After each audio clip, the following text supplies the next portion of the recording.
morning. Welcome back from what I hope was a nice couple of days off in between winter term and the second semester that is about to get underway. It certainly seems that winter has arrived and will be here for the 6 weeks and 1 day, 43 days, standing between us and the beginning of spring vacation. My sense is that the pace and mode we begin each calendar year in during winter term does all of us a lot of good. We have a chance to immerse ourselves in one area with a group of peers and teachers and colleagues we might not otherwise have an opportunity to work with as closely. We learn side by side, teachers and students alike, in ways that are not as readily accessible during the longer semesters sandwiched around these 2+ weeks we just spent together. I believe this expands and enriches every school year at Brooks, and even a quick journey through all we shared with one another at Friday night's symposium provided the evidence in support of my claim.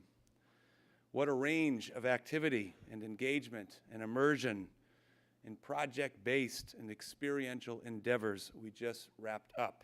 Impressive work and time well spent. Now we turn in the direction of a familiar mode with what I suspect is some angst about the jolt that a more traditional routine brings with it.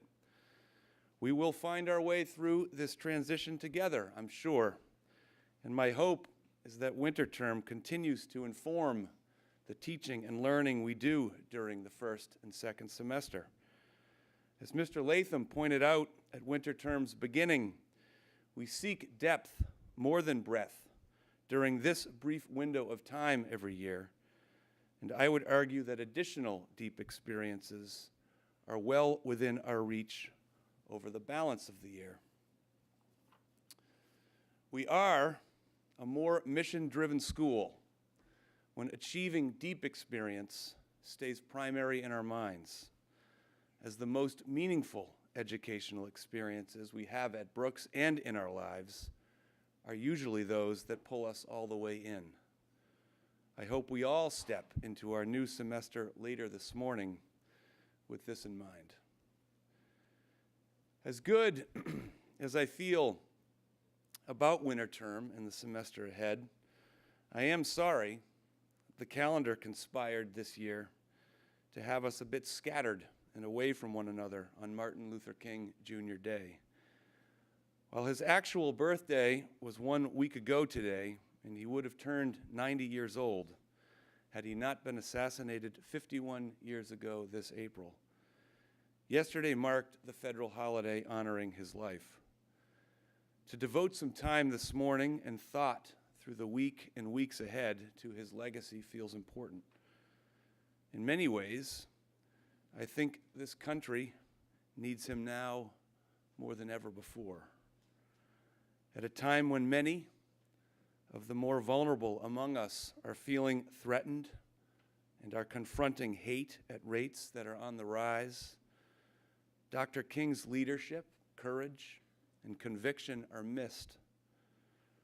According to a report from the FBI this past November, hate crimes increased 17% nationally and by 27% amongst Americans 18 years of age and younger in 2017.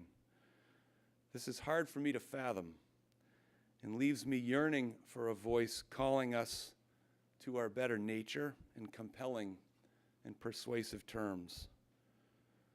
There are many trying, yet with all due respect to them, and scores of civil rights heroes throughout American history, I do not know that before or since his all too brief life, anyone was as eloquent and right as Dr. King was about equality, equity, justice, inclusion, and seeking ways to embrace and appreciate diversity in all forms. I would defy anyone to find anything he said or wrote that does not leave you nodding in agreement in some ways, in knowing in your heart He was calling the country and world to be something better. You would have to work extremely hard to disagree with what Dr. King called us to be as people and as a nation. Well, I've been a history teacher at Brooks and studied the civil rights movement quite a bit as a graduate student. I do not count myself as a King scholar of any kind. I'm much more an admirer than a scholar. I've loved studying history in my life for the inspiration we can find when doing so. For me, the inspiration has been people, heroic figures who led and stood for something I believe in. We've resorted in more recent years, it seems, to making reference to ideas or individuals who are on the, and I quote, right side of history. This might be interpreted in different ways by different people, but I take it to mean those ideas and individuals historians recall favorably in more ways than they do not. By this definition, there's no doubt about Dr. King having been on the right side of history. He is among a handful of historical figures who I count as a personal hero, a standard bearer, a role model. To be a tiny fraction of what Dr. King was in his life would be a triumph. When I've studied or read about him in my life, I've certainly been drawn to his words and a view I share with many who regard him as the most gifted orator in American history. His I Have a Dream speech is on every top 10 list of speeches you can find and is at the top of most lists. He gave many more, of course, and every ounce of his being was invested in every word he spoke. He delivered speeches flawlessly, and the words he shared will stand the test of time. He had it all, style and substance. Here's a sampling, all quotes. Injustice anywhere is a threat to justice everywhere. Our lives begin to end the day we become silent about things that matter. The ultimate measure of a man is not where he stands in moments of comfort and convenience, but where he stands at times of challenge and controversy. Nonviolence is a powerful and just weapon. Indeed, it is a weapon unique in history, which cuts without wounding and ennobles the man who wields it. I have a dream that my 4 little children will one day live in a nation where they will not be judged by the color of their skin, but by the content of their character. In the end, we will remember not the words of our enemies, but the silence of our friends. I believe that unarmed truth and unconditional love will have the final word in reality. This is why right, temporarily defeated, is stronger than evil, triumphant. End quote. And in ways that were tragically prophetic, and I quote, if physical death is the price I must pay to free my white brothers and sisters from a permanent death of the spirit, then nothing can be more redemptive, end quote. Beyond his words and the manner in which he delivered them, I've tried in vain to imagine and grasp what he encountered in his pursuit of justice for all Americans in his life. How did he keep going with so much resistance standing in his way? Contemplate for a moment this scan of his life. He graduated from high school at the age of 15. He was not yet 20 when he graduated from Morehouse College in Atlanta in 1948.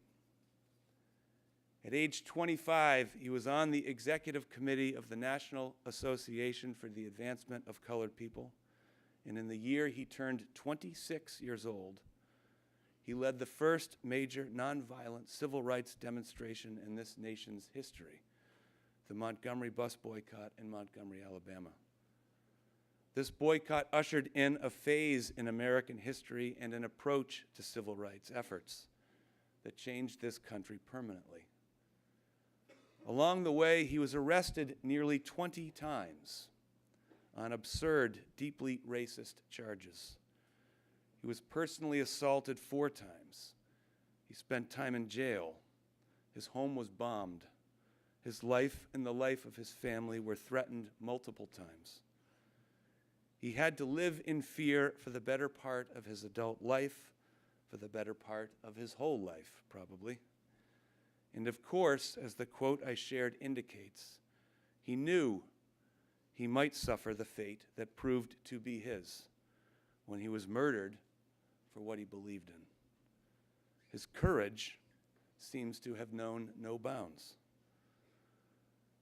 While there is some question about the accuracy of the quote, legend says that Secretary of War Edwin M. Stanton said to the few who were with President Lincoln at the time of his death, and I quote, "Now he belongs to the ages," end quote. Whether the words were shared or not, they've always led me to think about the price President Lincoln and, in similar ways, Dr. King paid in their personal lives to pursue what was right with such unwavering resolve. Dr. King was a son and a husband. He had 4 children, 2 sons and 2 daughters, young children, in that he was just 39 years old when he was killed. I try to imagine the torment he must have felt about living a life, pursuing a cause, and making choices that he knew compromised the safety of his family. I think about what his children gave up to allow him to be Dr. Martin Luther King, Jr. I think about how hard it must have been for his children to have a father who must have seemed to belong to others at least as much as he belonged to them. A father who now belongs to the ages in the same way that President Lincoln does. As we reflect on Dr. King's legacy today and on all days, I hope, it is important to be thankful to those that supported and allowed him to be what this country needed him to be. That was not a small thing. As this date approached, and I moved in the direction of pulling these thoughts together, I wondered what Dr. King would make of his country if he were alive today. We cannot be sure, I suppose, but we can be sure that the vulnerable in this country and around the world would be in his heart and head. We can be sure he would be fighting for dignity and equality on their behalf. We can be sure he would be challenging many of us who enjoy the privilege and comfort of not feeling vulnerable to do more than we are currently doing. We can be sure our comfort was of little interest to him, but our engagement mattered deeply. We can be sure he would be calling us to be better citizens and people. Among the many pieces written about Dr. King over the past week or so, a number of them have pointed to what drew his attention late in his life: economic inequality. As a Boston Globe editorial this past Friday pointed out, Dr. King once wrote, and I quote, "The inseparable twin of racial injustice is economic injustice," end quote. This coincided with an extended report the Globe has been running about 93 valedictorians in Boston public high schools and how they have fared in their lives since graduating. 76 of those valedictorians are people of color. 49 of them were born outside of the United States. These students were the top students in their high school graduating classes of 2005, 2006, and 2007. This makes them about 30 years old now. 25% of them did not finish college within 6 years of graduating, and 40% of them earn below $50,000 per year. Their suburban high school counterparts are 2.5 times as likely to earn an advanced degree and more than $100,000 per year. We can be sure that Dr. King would point to these discrepancies and many others and emphasize the work is not yet done. Dr. King is a hero to me for both what and how he pursued and reached the consciousness of this country in ways that changed it for the better. He remains present for me in death because his words and his conviction echo and reverberate over time. In ways, they become increasingly powerful and exponentially more important, guideposts and reminders, if you will, about the need to not rest or make excuses for inequality and injustice when we encounter it in our lives. His is a call to action, to participate more than we observe, to run to the challenge, not away from it. Let his courage and sacrifice be our motivation as we all pursue lives he would be proud of.